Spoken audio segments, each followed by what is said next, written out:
नमस्कार, जोहार, स्वागत है आपका डिजिटल झारखंडी समाचार में। तो चलिए झारखंड की आज की बड़े और मुख्य खबरों पर बात करते हैं, पर उससे पहले आपसे एक छोटी सी अनुरोध है, कृपया वीडियो को एक प्यारा सा लाइक अवश्य कर दीजिएगा, क्योंकि आपका एक लाइक करना ही हमारी मेहनत का फल होता है। तो चलिए शुरुआत करते हैं आज की पहली और बड़ी खबर से।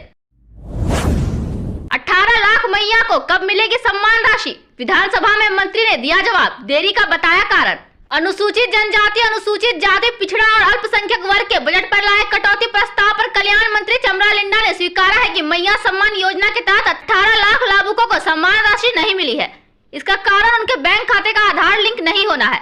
कैबिनेट की स्वीकृति बाद राशि भेजी जाएगी। विभाग की उपलब्धि बताते हुए उन्होंने कहा है कि अभी तक हॉस्टल में रहने वाले बच्चों को कुछ चावल और सब्जी लाने पड़ते थे, राज्य सरकार ने इसे बदल दिया है। पोषण योजना के तहत सभी हॉस्टल में रहने वाले बच्चों के लिए 3000 रुपए का मुफ्त खाना मेनू के हिसाब से मिलेगा। हॉस्टल में कुक, सफाई कर्मी, लाइब्रेरियन की सुविधा मिलेगी। इसका टेंडर पूरा कर लिया गया है। बजट में कटौती के विपक्ष के उठाए सवाल पर मंत्री ने बताया कि केंद्र सरकार ने अनुसूचित जाति की छात्रवृत्ति को सीधे ले लिया है। इस कारण कल्याण विभाग के बजट में 150 करोड़ या उससे अधिक की कटौती हुई है। पिछड़ी जाति आरक्षण पर जवाब देते हुए मंत्री ने कहा है कि मुख्यमंत्री से इस संदर्भ में बातचीत के बाद ओबीसी का आरक्षण 27 और जनजाति का 28% करने की मांग मानी गई। इसी वर्ग के लिए छात्रवृत्ति की प्रक्रिया भी जल्द पूरी की जाएगी। भाजपा विधायक प्रकाश राम के मंगलवार को लाए कटौती प्रस्ताव का जवाब देते हुए कल्याण मंत्री ने कहा है कि कल्याण विभाग का जोर ST, SC, OBC बच्चों के शिक्षा पर विशेष तौर पर रहेगा। अगर किसी योजना की बजट राशि कटेगी तो वो भी शिक्षा पर खर्च होगा। सत्ता पक्ष या विपक्ष इस पर जो भी सुझाव देंगे उस पर भी गंभीरता से विचार किया जाएगा। विभाग कुल 200 बच्चों को इंजीनियरिंग, मेडिकल की पढ़ाई के लिए कोचिंग की सुविधा देगा। छात्रों के लिए हिंद पीढ़ी और छात्राओं के लिए नगड़ा टोली में कोचिंग शुरू होगी। सिविल सेवा की तैयारी के लिए जनजाति OBC बच्चों को कोचिंग के लिए दिल्ली भेजा जाएगा। अभी तक उच्च शिक्षा के लिए राज्य सरकार विदेश भेज रही है। बच्चों के लिए 7 तल्ले का छात्रावास पलामू और रांची में बनाया जा रहा है। पूर्ववर्ती सरकार में तो जनजाति सब प्लान तक का पैसा नहीं मिलता था। जनजाति और जाति आयोग गठन का भी प्रस्ताव बढ़ाया गया है। इस वित्त वर्ष में राज्य में 60 एकलव्य विद्यालय चलाए जाएंगे। केंद्र सरकार ने हर विद्यालय में 1 शिक्षक दिया है। राज्य सरकार अन्य शिक्षकों की भर्ती करेगा। झारखंड के 6 जिले में गिरेगा ओला, गरजेंगे बादल, 40 किलोमीटर प्रति घंटे की रफ्तार से चलेगी हवा, बरसेंगे बादल। 22 मार्च तक बदला रहेगा मौसम।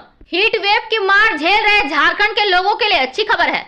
मौसम विभाग ने आज से 22 मार्च तक मौसम में परिवर्तन का पूर्वानुमान किया है। मौसम विभाग ने अगले 4 दिनों तक राज्य के अलग अलग हिस्सों में हल्के से मध्यम दर्जे की बारिश की बात कही है। हालांकि इस दौरान आकाशीय बिजली गिरने और ओलावृष्टि की बात कही है। मौसम विभाग ने बताया है कि इस दौरान हवा की रफ्तार 40 से 50 किलोमीटर प्रति घंटे तक रह सकती है। अलग अलग तारीखों में मौसम विभाग ने अलग अलग जिलों के लिए येलो और ऑरेंज अलर्ट जारी किया है। मौसम विभाग की ओर से जारी रिपोर्ट में बताया गया है कि पिछले 24 घंटे में राज्य में कहीं कहीं मेघ गर्जन, आंधी और ओलावृष्टि के साथ हल्के दर्जे की बारिश हुई है। पश्चिमी सिंहभूम के ढाल, भूमगढ़, पोटका आदि में हुए हैं। मौसम विभाग के रिपोर्ट के अनुसार आज को राज्य के पूर्वी सिंहभूम, पश्चिमी सिंहभूम, सिमडेगा, सरायकेला के साथ साथ रांची, बोकारो, गुमला, हजारीबाग, खूंटी तथा रामगढ़ में ओलावृष्टि, मेघ गर्जन और आकाशीय बिजली गिरने की बात कही है। इस दौरान इन जिलों में हवा की रफ्तार 50 किलोमीटर प्रति घंटे तक रह सकती है। इन जिलों के लिए ऑरेंज अलर्ट जारी किया गया है। इसी दिन मौसम विभाग ने कहा है कि राज्य के उत्तरी हिस्से में मेघ गर्जन और वज्रपात भी हो सकता है। राज्य के हिस्से में हवा की रफ्तार 40 किलोमीटर प्रति घंटे तक रहने वाली है। 21 मार्च को राज्य के दक्षिणी तथा निकटवर्ती मध्य भागों में ओलावृष्टि, मेघ गर्जन और तेज हवा का झोंका के साथ वज्रपात की संभावना जताई गई है। लगभग यह स्थिति राज्य के उत्तरी भाग में भी 21 मार्च को रहने वाली है।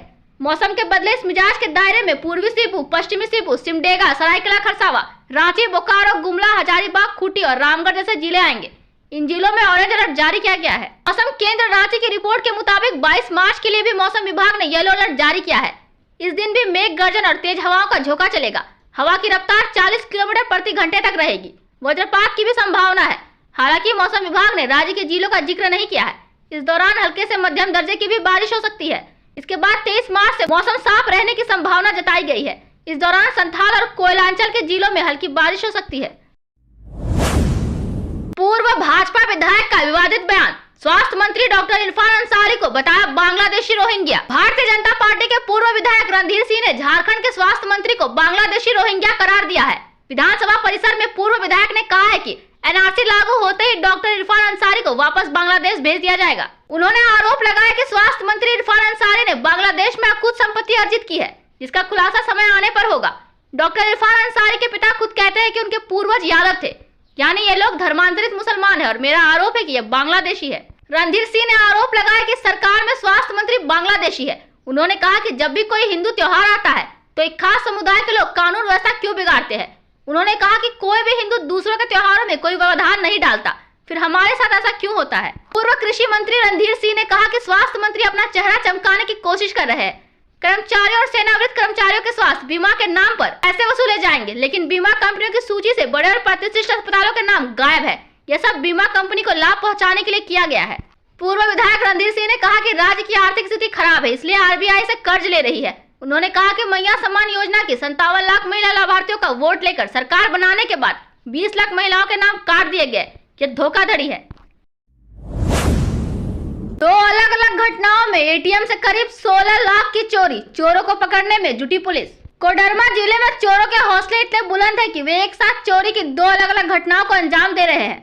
पहला मामला कोडरमा के चंदवारा क्षेत्र के थाम का है, जहां बीती रात चोरों ने एसबीआई एटीएम मशीन से कैश चोरी की घटना को अंजाम दिया। वहीं दूसरी घटना हजारीबाग के बरसौत में हुई, जहां कुछ चोरों ने पहले एटीएम का शटर तोड़ा, फिर गैस कटर की मदद से लॉक काट कर कैश चोरी कर फरार हो गए। पुलिस के अनुसार भारतीय स्टेट बैंक की ढाब शाखा से सटे एटीएम में चोरों ने गैस कटर की मदद से शटर का लॉक काटा और एटीएम का कैश बॉक्स लेकर फरार हो गए। हालांकि चोरी के दौरान सायरन बजने के कारण स्थानीय लोग मौके पर पहुंच गए और चोरी की सूचना चंदवारा थाना को दी।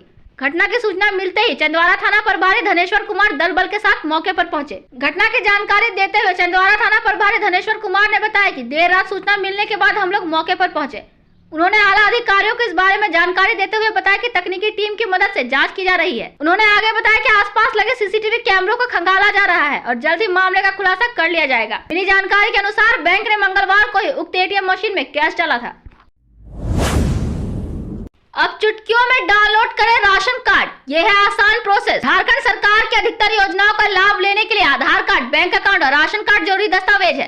महिलाओं के लिए शुरू की गई हेमंत सोरेन की महत्वाकांक्षी योजना झारखंड मुख्यमंत्री मैया सम्मान योजना का लाभ लेने के लिए भी राशन कार्ड का होना जरूरी है। अगर आपके पास राशन कार्ड नहीं है तो आप न केवल मुफ्त और रियायती राशन से बल्कि कई अन्य महत्वाकांक्षी योजनाओं से भी वंचित रह जाएंगे। अगर आपको अब तक सरकार की योजनाओं का लाभ नहीं मिल पा रहा है और आप इसका लाभ लेना चाहते हैं तो जल्द से जल्द अपना राशन कार्ड बनवा ले। अगर आपका राशन कार्ड बन गया है तो उसे डाउनलोड कर ले। झारखंड राज्य में खाद्य सार्वजनिक वितरण एवं उपभोक्ता विभाग में राशन कार्ड वितरण प्रणाली को आसान बनाने और राशन कार्ड से संबंधित सेवाएं प्रदान करने के लिए आहार झारखंड पोर्टल शुरू किया है। इस पोर्टल के माध्यम से आप राशन कार्ड से जुड़ी हर समस्या का समाधान पा सकते हैं। बाबूलाल मरांडी का मिजाज सेकुलर, जानिए हेमंत सरकार के किस मंत्री ने कही ये बात। स्वास्थ्य मंत्री डॉक्टर इरफान अंसारी अपने बयानों को लेकर लगातार सुर्खियों में है।